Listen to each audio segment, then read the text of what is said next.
Motion প্লেতে আপনাকে স্বাগতম। দয়া করে নির্দিষ্ট স্থানে দাঁড়ান। ফ্লোরের লাল দাগটি অতিক্রম না করার জন্য আপনাকে অনুরোধ জানাচ্ছি। ডান বা বাঁ দিকে হাত বাড়িয়ে ব্যাটটা ধরো। তুমি যে হাতে খেলতে চাও ওই হাত 1 সেকেন্ড ডানে অথবা বামে ধরে রাখো। এবার হাতটা নামাও।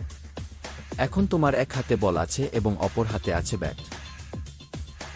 সার্ভ করার জন্য বলটা উপরের দিকে ছুড়ে দাও। যখন বল নিচে নামবে তখন ব্যাট দিয়ে জোরে মারো। যেদিকে মারতে চাও ব্যাটটা ওই দিকে ঘোরাও, অর্থাৎ ডানে মারতে চাইলে ডান দিকে ব্যাট চালাও, কিংবা বামে মারতে চাইলে ব্যাট বামে চালাও। এতে তুমি ঠিক করতে পারবে বল কোন দিকে যাবে।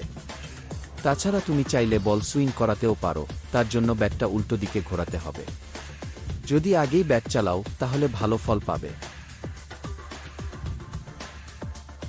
তাছাড়া তুমি চাইলে নিজ স্থান থেকে ডানে অথবা বামে মুভ করতে পারবে। তবে সতর্ক থাকবে লাল দাগ যেন অতিক্রম না হয়।